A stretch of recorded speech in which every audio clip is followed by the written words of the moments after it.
ये पैसों का अंबार देखिए, ये पैसों का ढेर देखिए, आपकी आंखें दहल जाएगी, आपकी आंखें चौंधिया जाएगी। 1 करोड़ नहीं, 2 करोड़ नहीं, ये टोटल 50 करोड़ रुपए है। ईडी की जांच में, रेड में ममता बनर्जी के एक ब्राह्मण मंत्री के घर से मिला है।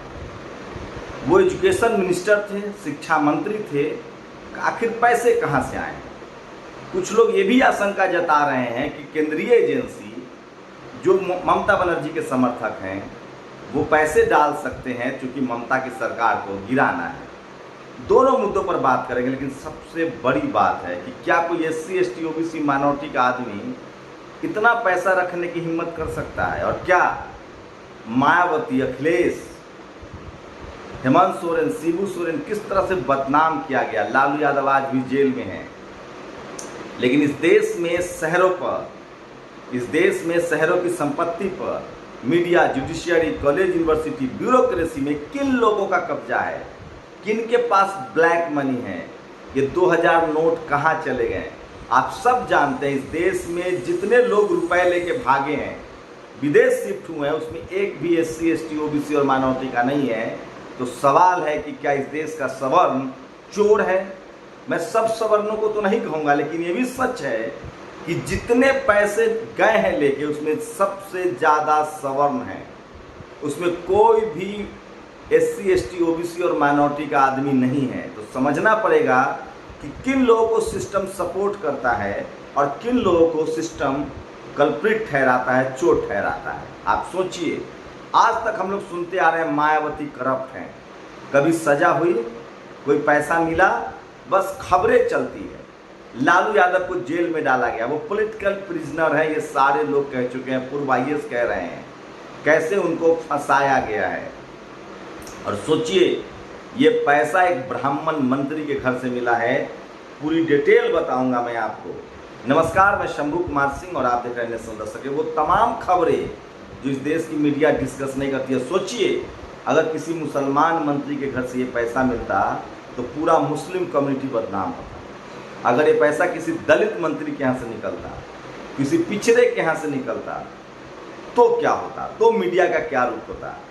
मैं वही कोशिश कर रहा हूँ। और दिलीप मंडल ने इसलिए लिखा, पैसों का बंडल देखिए, लगभग 50 करोड़ रुपए मिले हैं मशीन से। ममता बनर्जी के करीबी पार्थ चटर्जी, सब टाइटल में है कि करीबी अर्पिता मुखर्जी, टाइटल है मुखर्जी, के घर से रिश्वत के करोड़ों रुपए मिले।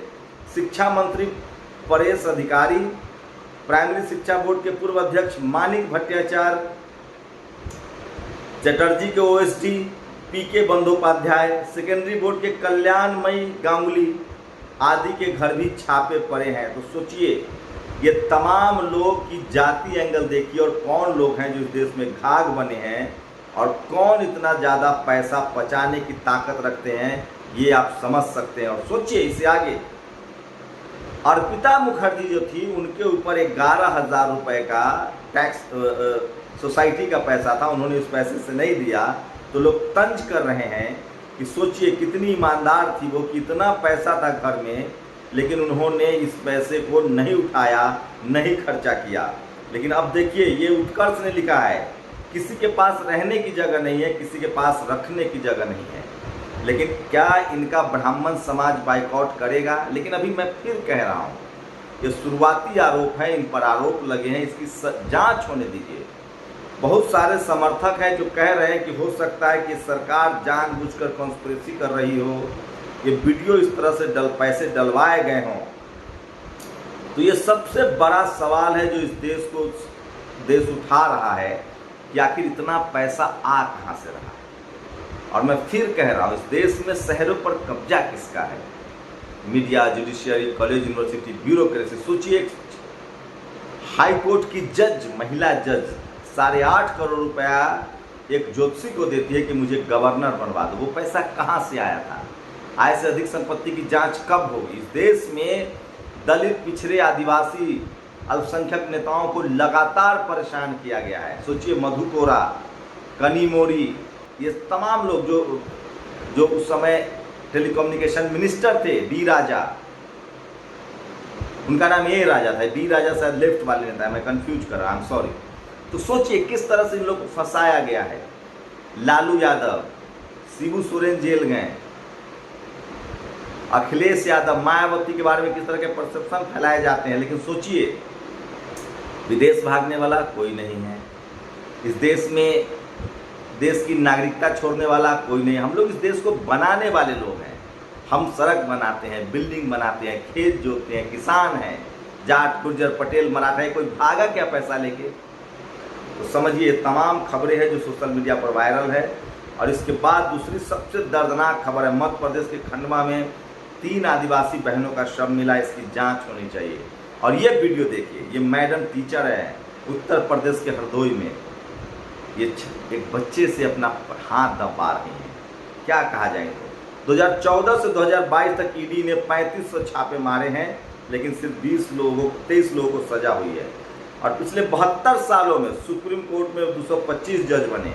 यादव, कुशवाहा, पटेल, निषाद, लोधी, गुर्जर, कुर्मी जैसी बड़ी जातियां एक भी जज नहीं बन पाई है, बैकलॉग पड़ा हुआ है। सोचिए, लोधी, गुर्जर, कुर्मी, कुम्हार जैसी बड़ी ओबीसी जातियां और दलितों की बड़ी जातियां, चमार, दुसाध, वाल्मीकि, पासी, धोबी, खटीक का यहाँ तक अब तक कोई जज नहीं बनाया गया एक कास्टिस्ट कॉलेजियम में। सोचिए, अभी जो ए बी रमन्ना साहब हैं, जो रमन्ना साहब है चीफ जस्टिस ऑफ इंडिया, जो दक्षिण भारत से आते हैं, और ये उनके बारे में बताऊंगा। उन्होंने बड़ा कमेंट किया है, मीडिया पर वो लगातार हमला बोल रहे हैं। तो ये तमाम तस्वीरें जो मैं सोशल मीडिया पर वायरल, अब एक और स्कूल की ये वीडियो देखिए। ये महिला जो हैं वो टीचर हैं, मथुरा का ये वीडियो है। किस तरह से उनका पैर जमीन पर नहीं पड़ना चाहिए, पानी में नहीं जाना चाहिए। कितना शर्मनाक है ये सब, क्योंकि इस देश में सेंसिटाइजेशन नहीं हुआ है, ह्यूमैनिटी नहीं सिखाई जा रही है। जाति का अहंकार, पद का अहंकार, पैसे का अहंकार, ये इंसानियत पर भारी पड़ता है। और कौन लोग हैं ये, कौन लोग हैं जो जाति से 2500 सालों से जाति का आरक्षण खा रहे हैं? कौन लोग हैं जो अपने आप को जाति के आधार पर श्रेष्ठ कहते हैं? वही लोग पावर में बैठे हुए हैं, और उन्हीं लोगों ने सबके दिमाग में संक्रमण डाल दिया है। कोई यहाँ इंसान नहीं होना चाह रहा है। ये देखिए तमाम बड़ी खबरें। सोचिए, एक अच्छी खबर है, कांवड़ियों की संख्या बहुत तेज़ी से घट रही है। दिलीप मंडल ने यह सर्वे दिया है कि दिल्ली में सड़कें जाम हो जाती थी, लेकिन अब कांवड़ियों की संख्या बहुत तेज़ी से घटी है। और बहुत मुश्किल है कि अब उनकी संख्या धीरे धीरे खत्म हो जाएगी। जैसे SC ST OBC माइनॉरिटी, किसान जाति या जाट गुर्जर पटेल लोधी पढ़ने निकले लगे। लेकिन ये दर्दनाक खबर है, कांवड़ियों के भेष में आतंकियों ने एक सेना के जवान की हत्या कर दी। ये बहुत ही कल भी मैंने आपको दिखाया था। और ये तस्वीरें देखिए पूरे भारत को शर्मसार करने के लिए। चाहिए कौन लोग होंगे, ये आदिवासी होंगे, दलित होंगे, पिछड़े होंगे या किसान होंगे। सोचिए कैसे जान रिस्क में लेकर पानी ले जा रही हैं। बारिश पठान ने ट्वीट किया है, अभी तक इस बात की पुष्टि नहीं हो पाई है कि ये कहाँ का वीडियो है, लेकिन सोशल मीडिया पर वायरल है। किसी पठारी प्रदेश का लग रहा, हो सकता है SC ST OBC कोई आदिवासी ही हो। और सोचिए संसद का ये डाटा है, पार्लियामेंट का। सरकार ने एक सवाल के जवाब में कहा कि 2014 से लेकर अब तक 22 करोड़ लोगों ने नौकरी मांगी थी। 22 करोड़ लोगों ने 7.5 लाख को भी नौकरी नहीं मिली है। और संसद में DMK, TMC, CPM तमाम सांसद धरने पर बैठे हैं। सोचिए, जब संसद में नहीं बोलने दिया जा रहा है तो हमारी आपकी बोलने वालों पर कितनी नज़र रखी जा रही है। और जालंधर में ED के खिलाफ प्रदर्शन है। कांग्रेस के जो पाप है ना, इसका पीछा नहीं छोड़ेगी। किस तरह से इन्होंने CBI के डर से विपक्षी नेताओं को डराया था, बीजेपी वही खेल खेल रही है इनके साथ। मीडिया की जिम्मेदारी बनती है कि वो फैक्ट प्रस्तुत करे। CGI रमन्ना साहब ने मोर्चा खोल रखा है। तो सोचिए, देखने वाली बात है कि हर 10 साल के मुकाबले कांवड़ियों की संख्या 1/4 रह गई है। दिल्ली अस्त व्यस्त हो जाती थी, लेकिन इस बार कहीं कोई जाम की खबर नहीं आई। संसद के बाहर दिन रात धरना देते विपक्ष के सांसद, ये महंगाई पर चर्चा चाह रहे थे। सदन में नारेबाजी किया, निलंबित। संजय सिंह को भी निलंबित कर दिया गया है।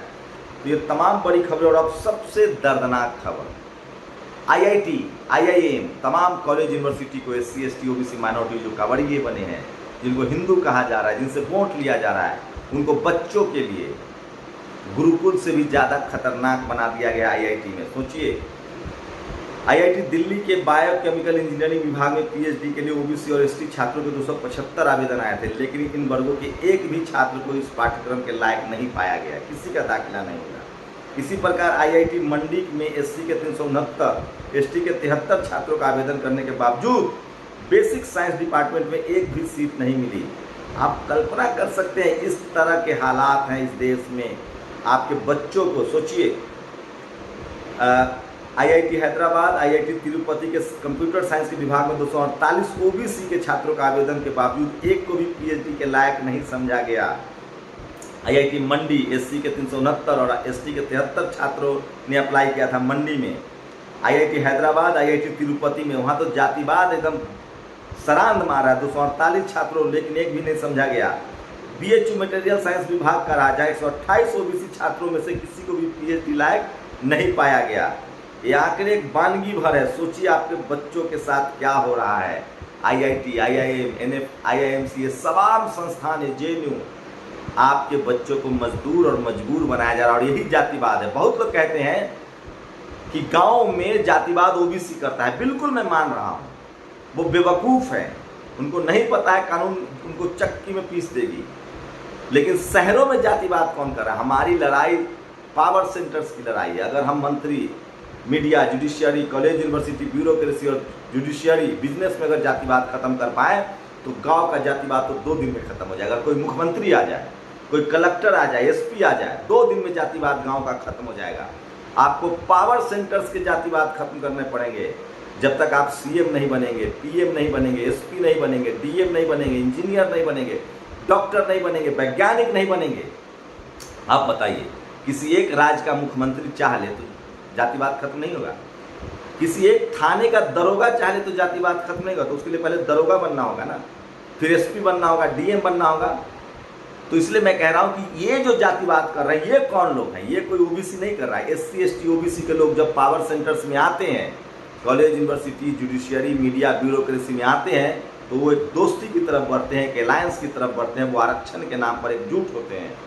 और जो सवर्ण समाज के लोग हैं, जो जातिवादी, मनुवादी, ब्राह्मणवादी हैं, जो द्रोणाचार है, वो इन पावर सेंटर्स पर आपको आने देना नहीं चाह रहे। तो मैं ओबीसी के लोगों से अपील कर रहा हूँ कि कोयला के चोरी में मत फंसो, यहाँ सरफी लुटी जा रही है।